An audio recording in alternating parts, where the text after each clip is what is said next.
According to UNESCO, about 1.72 billion learners have been affected as a result of school closures due to the COVID-19 pandemic. Many have resorted to the use of ICT for schooling. With this sudden shift away from the classroom in many parts of the globe, many are concerned about leaving anyone behind, especially children with special needs. Today on Sound Health, that is our focus. I'm Olasumbo Mudupe. Welcome to the show.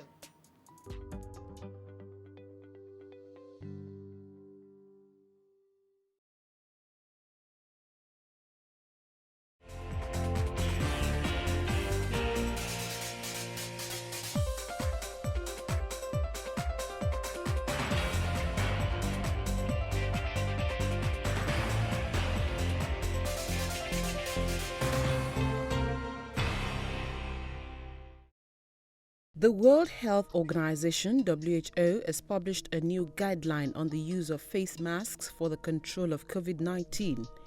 In areas with wide transmission, people working in clinical areas of a health facility, as well as persons dealing with COVID-19 patients, are advised to use masks. Areas with community transmission, persons aged 60 years and above, or those with underlying conditions should wear a medical mask in situations where physical distancing is not possible.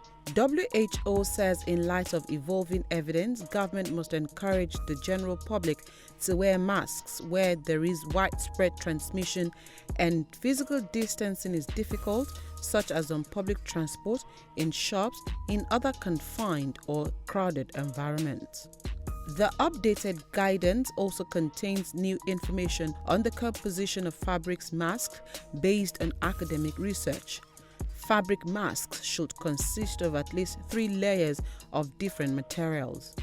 The Lagos State government has announced that strategies are being put in place for the commencement of home-based management of asymptomatic and mild COVID-19 cases. The Commissioner for Health, Professor Akin Abayomi, explained that a home-based care is necessitated by the surge in positive cases within communities due to increased testing capacity, adding that the rising numbers have reduced the available number of bed spaces in isolation facilities. He stressed that the state government will manage patients with moderate and severe cases at the isolation centers to prevent exposing others to the danger of the infection. The Commissioner noted that home-based care for asymptomatic and mild patients will be strictly monitored, stressing that an asymptomatic patient can turn mild and a mild patient may turn moderate or even severe, which will require management of such cases at an isolation facility.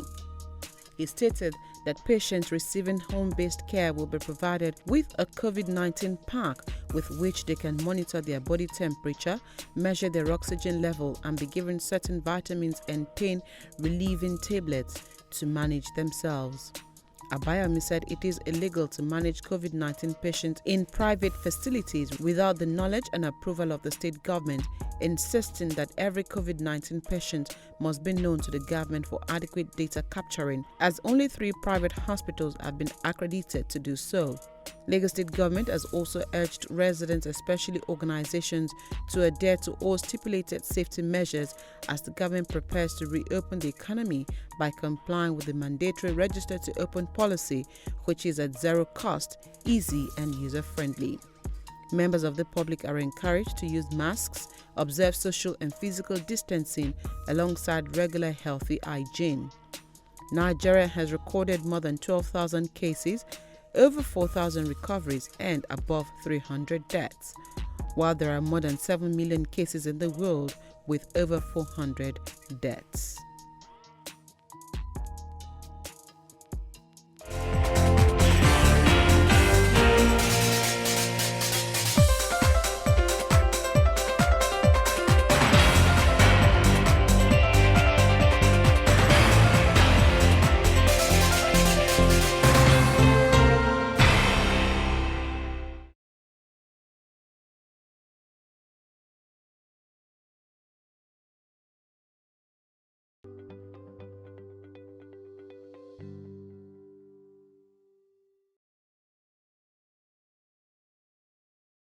To cushion the effects of school closure, most schools have embraced technological innovation. Some students who are not endowed are left behind because they are technologically disadvantaged, while others are left behind because they are physically and intellectually challenged. Today on Sound Health, Ben Arikpo will take a look at coping with homeschooling. Ben Arikpo is a master brain and cognitive expert at Dyslexia Foundation and Brain Center. He's joining us via Skype. Welcome to the show, Mr. Arikpo. Thank you so much, and it's nice to be here. Okay, how have you been coping with the recent development due to the COVID-19 pandemic? Well, thank you for that beautiful question. As you're aware, many of the children we support actually have special needs. And of course, just to put it in context, special needs might be not just people who are physically challenged, but as you rightly mentioned, they might be intellectually challenged. So with their inability to go to school and working from home and schooling online, it becomes very difficult for them and even their parents to learn. Remember, what we're talking about here is learning. Okay. One of the things that people tend to confuse is that they just think that going online and doing some exercise is learning. No, they can do all of that, but learning might not be taking place at the same time. Okay. So, but if the emphasis is on learning, then we find out that children who have special needs are doubly struggling this period because their cognitive profile is not designed in such a way that they can cope very well with this online and digital learning. So what is the problem? What are we going to do? We find out that when parents are at home, most of the work is now passed on to parents. Parents are getting the bulk of the work to do. And then, of course, parents are themselves also feeling very frustrated that they are being asked to do the work that the school is supposed to do.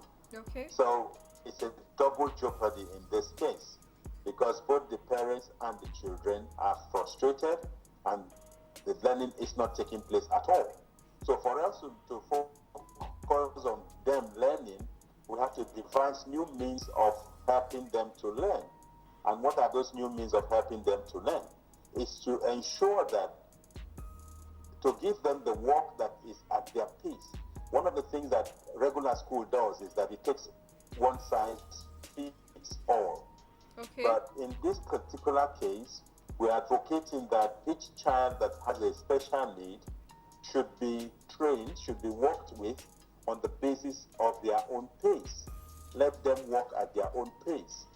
And if they work at their own pace, then it is possible for them to also catch up.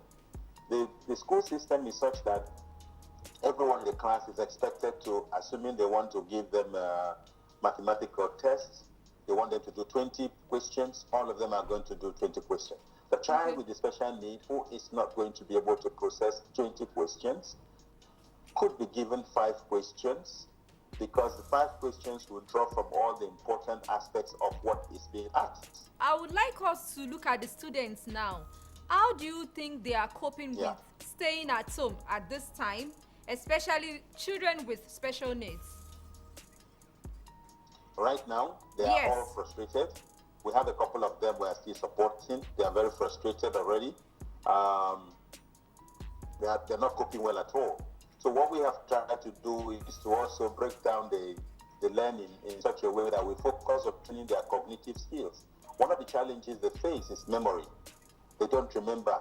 So when we focus on their cognitive skills, we focus on improving their memory, improving their ability to process information, and ability to remember. Once you have those 3 done, then you help them to cope. So the way they have been trying to, despite the frustration, the few that we are supporting are now feeling, we got a report this morning saying, my daughter said, now she's able to remember better than she used to remember before. That's because we focus on the cognitive skills. We focus on the cognitive skills because the cognitive skills enable her to improve her memory, enable her to improve her focus and concentration, and then processing. Once you do those three things, then you're able to help them to process. Now, the other thing we would like to say to parents is that because of the challenges they face already, let's develop a schedule for them. Make sure you're tightly scheduling them so that they know exactly, because one of the things they do is that they forget. And it's not because they don't want to do it, because they don't remember. So if you do a schedule for them that says between 9 and 10, this is what you are doing. Between 11 and 12, this is what you are doing. Between 3 and 4, this is what you are doing. Then that tells them, it acts like a memory prompt. Okay. Which enables them to then remember. Okay, let's take a look at kids with attention hyperactivity disorder. How have you been handling school closures and services for children with special needs? Because in your response, you said something about kids now revealing all these special needs they have. It has not come to the open before now. How do you think school can balance this? Well, the easiest way schools can balance this is to be able to develop special programs for special needs. Okay. Very often, many schools are still in denial. Schools are in denial, thinking that this is not, special needs is a special area. So you need to do a special training for teachers who are going to focus on those special needs. For instance, if a child has attention, there is no point asking the child or to bring, as parents somebody do, they get a facilitator to go to school with the child and be tapping the child, pay attention to the board. That's not going to help, because where the child is distracted, where the distraction is coming from, is the child's brain. It's not in the child's physical. So it's not a physical thing. So it's about getting the child trained. That's why we focus at the root cause of the problem, which is the cognitive area. Once you can manage that, so schools should develop special training for teachers who would be managing and handling those special needs areas. Okay, most parents have taken up roles of tutors at this time to complement schoolwork. It is a great challenge. How do you think they can, balance, make up for what they are missing at school?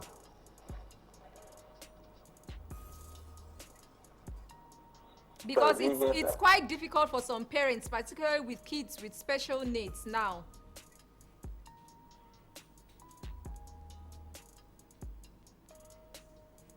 Why is it difficult for them? Coping with learning devices, less interest, let alone completing tasks from school.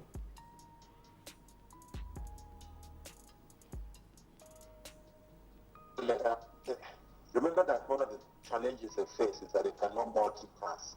Okay. Multitasking is a challenge for most of the children with special needs.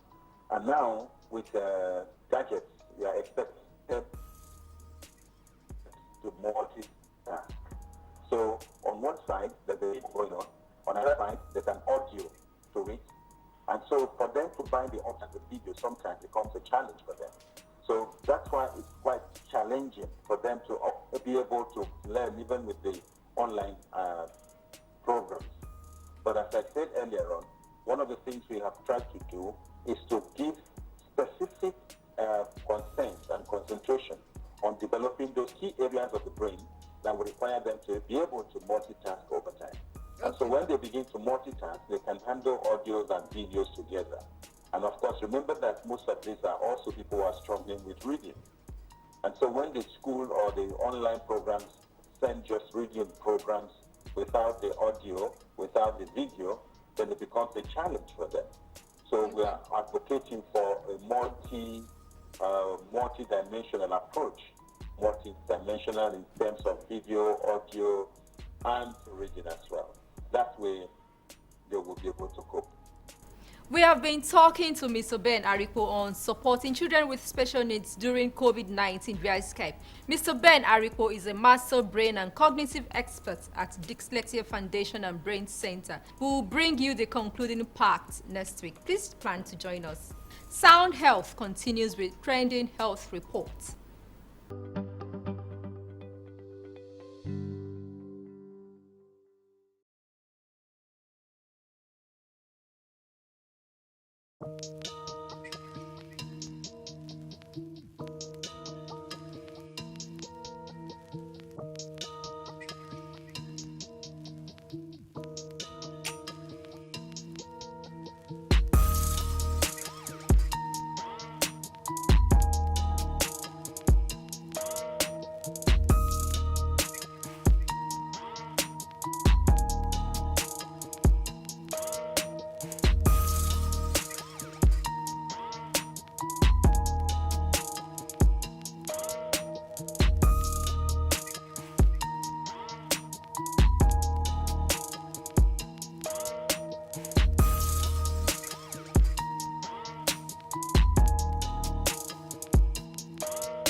This week, World Blood Donor Day is observed on June 14.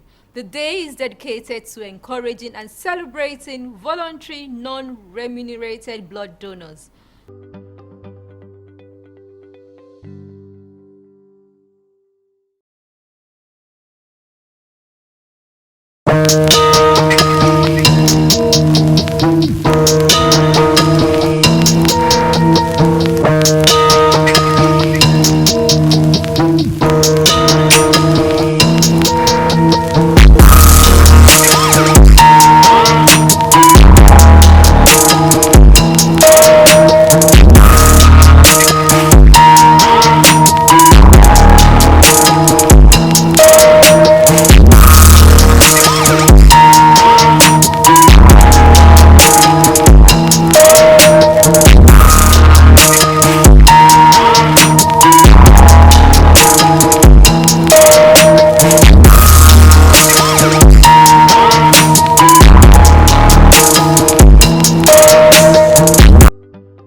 Every child is special and talented. Bring out the best in them.